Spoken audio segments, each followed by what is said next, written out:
भिगा जाले पनिया के असला जवार हो भिगा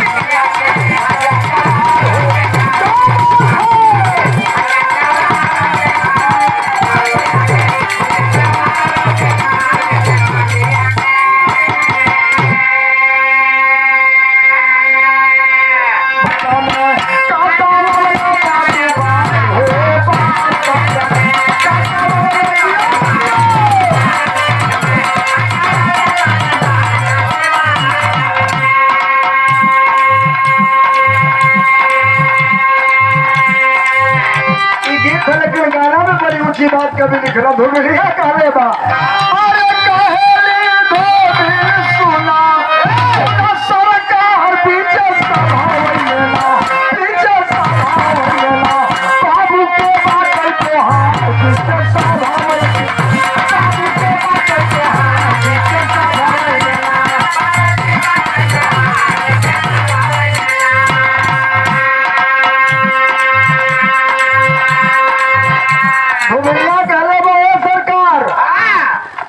अच्छा तो अरे तुमको मालूम नहीं है दुनिया जानती मैं राजा दशरथ के बेटवा तो मिलिया करज के हम बताओ सही भाव बाप के हो सिंगिरी सी खीर दिहला ले आइला राजा लाला अरे खैली तिगरानी भइला चार जोला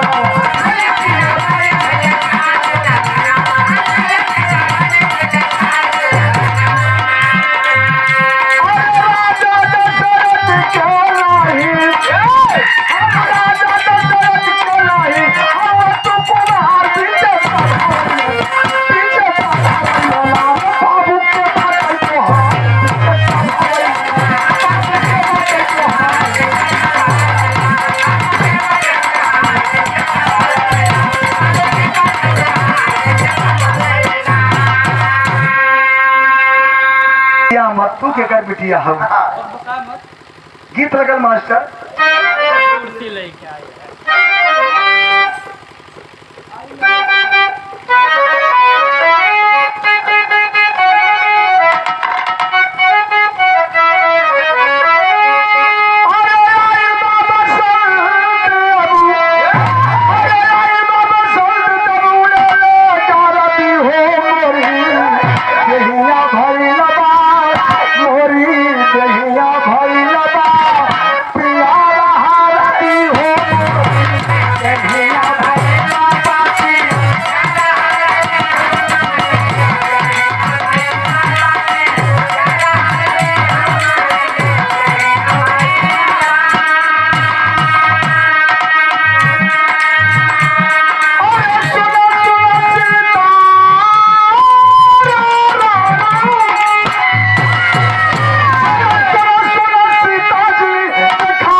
सतयुग में आदमी के हड्डी में प्राण बसता है और त्रेता में खून में द्वापर में मांस में और कलयुग में भोजन में अन्न में। तरावण ऋषियों को ये धरती पर से विनाश करने के लिए ऋषि मुनि के जांग से कर के रूप में एक एक बूंद खून लिया करता और खून लेते लेते जब घड़ा भर गया तो सोचा यार ये तो पाप का घड़ा है। नारद जी बतौला कि एक जहाँ रख देवा विनाश हो जाये ले जा करके वही जनकपुरी में गलवा देना। 12 बरस के अकाल झूरा पड़ गया बाबू। ज्योतिषी लोग बताए जब जनता पानी दाना बदे मरे लगल राजा जनक जी ज्योतिषी बुलवाए। ज्योतिषी जी बतौला कि बरसात होई यह राजा और रानी एकदम नग्न बदन होकर के सोने का हल चलावेंगे तो बारिश होगी। रात के समय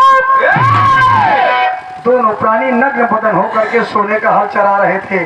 उसी घड़ा में जाकर के फाट टकराया, ढकना खुलल, वो हमार से तुहारे अवतार बा ते जेकरे 60,000 बाप है ते रानी बन के बैठी बा और हमारे एक मन इस काम गड़बड़ा गया तमार फांसी तो सीता जी कहे न माने, पहले गुरु जी से पूछ ले। कहे गुरु जी धोबिनिया जौन कहे से सही कहे इसकी गलत। गुरु जी कहे कि ठीक तो नहीं कहे सीता जी, लेकिन कही देश तो मन ही के पड़े। सीता जी 4 कदम पीछे हो गए कि कर मतलब हमारे में गड़बड़ी बा, तर खतरा बा। तोहर बात के हो? हनुमान जी कहा तोहर ना मालूम है? शंकर सुर केसरी नंदन तो हम बतावत है तोहर बात के हो। यहाँ 6 गीत लग गई मास्टर सजाए बजा देना। हाँ सुनिया के ससुर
पार्वती जी के कारण भस्मासुर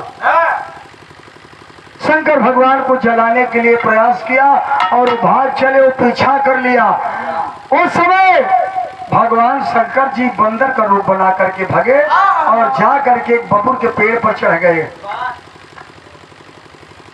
भगवान विष्णु जी मोहिनी का रूप बना के, पार्वती जी का रूप बना के आके भस्मासुर के सामने खड़ा भइल, कोई जला देवल।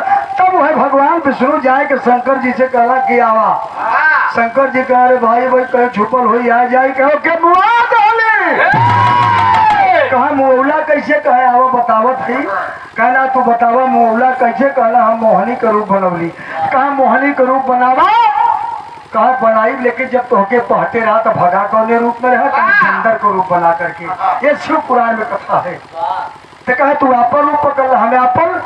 शंकर भगवान बंदर का रूप पकड़ करके उसी दार के पेड़ पर चढ़ गए और भगवान विष्णु जी मोहिनी का रूप बनाए। तो आत्मा मन पिघल गया, शंकर जी मोहित हो गए और उनकी मरी वहां से स्खलित हो गई। बाबू चल भगवान विष्णु सोचे कि अगर जमीन पर गिर जाई तो ध्वस्त हो जाई, ओके हाथे में रोक ले लन। एक दोना में लेके दोनों जने पहुंचला, कहा किष्किंधा पर्वत पर। हाँ अंजलि कुंवारी थी, भगवान की भजन कर रही थी, जयकारा लगा दिए दोनों जन। अंजलि आई, पैर पकड़ी, पानी लाई, कही प्रभु पानी पिए आप सब। उस समय भगवान शंकर और विष्णु कहला कि तुम गुरु मंत्र पाई हो कि नहीं। कोई सरकार अभी गुरु मंत्र नहीं मिला, तो कहे मैं पानी नहीं पीऊंगा। आप सरकार यहाँ पर लोग गुरु मंत्र देते, कहला कि हाँ। केसरी नाम के बंदर की एक हड्डी थी, उसी हड्डी को कान में लगाए और दोना का बिर उसमें डाल करके मुंह से फूंक दिए। इतने तिकड़म से तुहार पैदाई धावा, तो यहाँ मंत्री बन के बैठा है। हमारे एक मन इस काम गड़बड़ हो गया, हमारे फांसी हो। हनुमान जी कहा ना मानब, पहले गुरु जी से पूछ ले। एकदम चेहरा झावर हो गया रहा। गुरु जी का दोनों हाथे कुर्सी का हत्था पकड़ के नहीं कहा गुरु जी धोबनिया जौन कहे ठीक कहे, कहा यार ठीक तो नहीं कहे, लेकिन कह दिए तो मन है कि पढ़े। हनुमान जी भी जान गए कि हमारे कुछ गड़बड़ी बा, चार कदम पीछे हो गए। वही बगल में रहे के अंगद बर्दाश्त नहीं भा, अंगद आवाज दे जब वो डांटा था। अंगद के धुबनिया का करस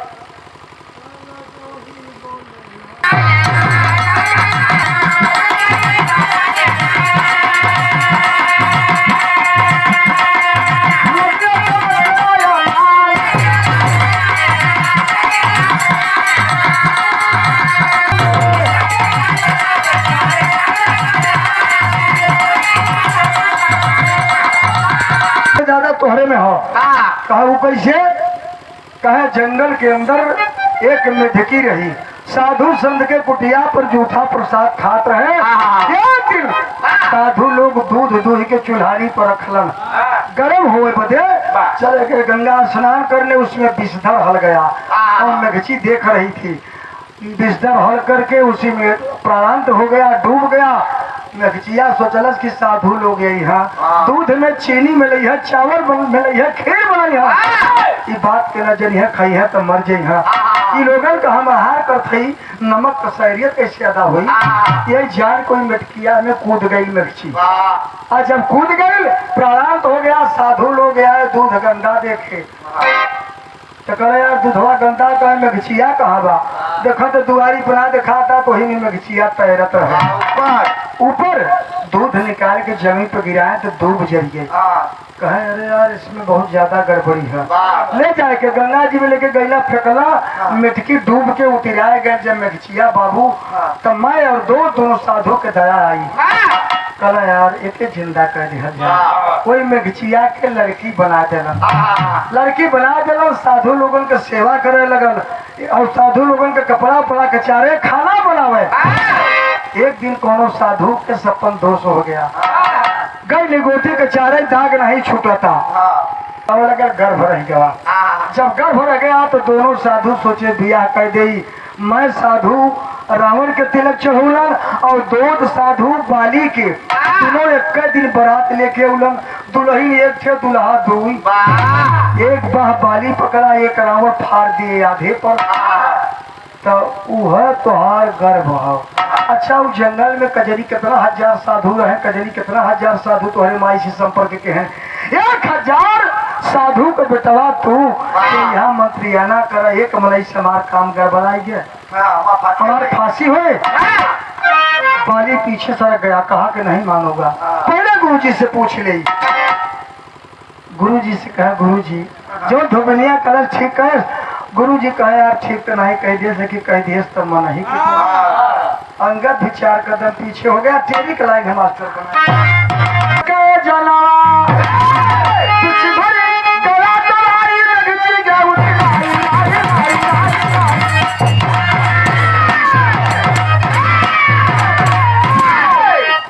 गया तराई जी का हनुमान जी का अंगद कैसे बड़ा बाण कैले एक शब्द हम बोल दे के जाना मामला शांत हो जाए।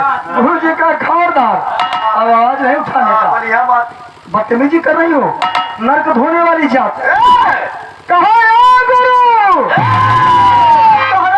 शुरू तो हर बात के हो। गुरु बशी जी ताके लगा कि हम बताओ थे दिया मत पट कलाई है में तोहार माई अप्सरा रहे जेके तो आया फरंडी हम तुझे ठेठ में कही था तब अप्सरा कहीं जा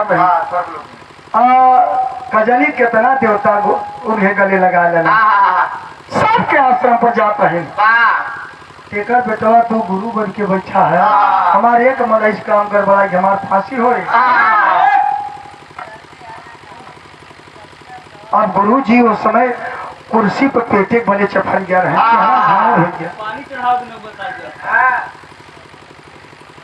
तब धोबिनिया कहले बा का कहले बा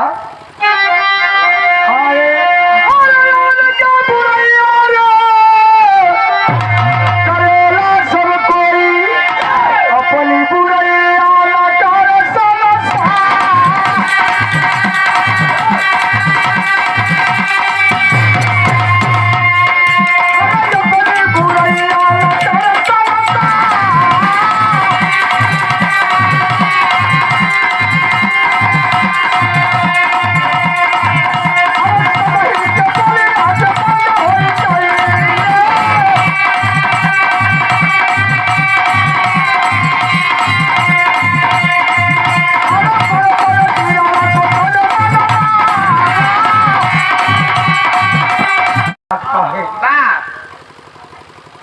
हमार बुराई हो पूरा अयोध्या के लोग करत होन, लेकिन इतने बुरे लोग बैठा हैं इनकी बुराई कोई नहीं कर रहा है।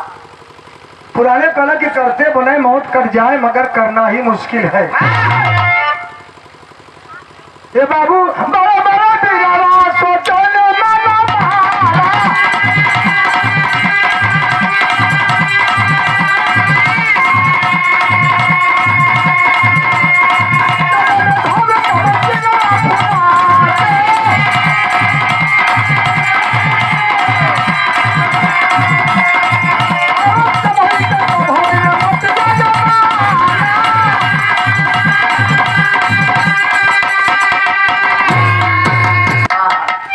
क्या चाहती हो, जो चाहिए, जो महल अटारी, जो हीरा मोती सोना चांदी। कहला सरकार मुझे कुछ नहीं चाहिए, अगर देना चाहते हो तो 3 वचन बनाइए और कही कि आज से पाटियां उतरवा दीजिए, जो जिस ढंग से जीना चाहे उस ढंग से जीवे। भगवान राम पाटियां उतरवा दिए, अपना आरक्षण विजय प्राप्त करके वो चली गई अपने महल में, अपने टूटी झोपड़ी में। बाबू तो कहा गया है कि बात को क्या समझा है यार, बात में सब कुछ आता है। जय जखार गुरु जद्दू लोदर की हरे फुलवारी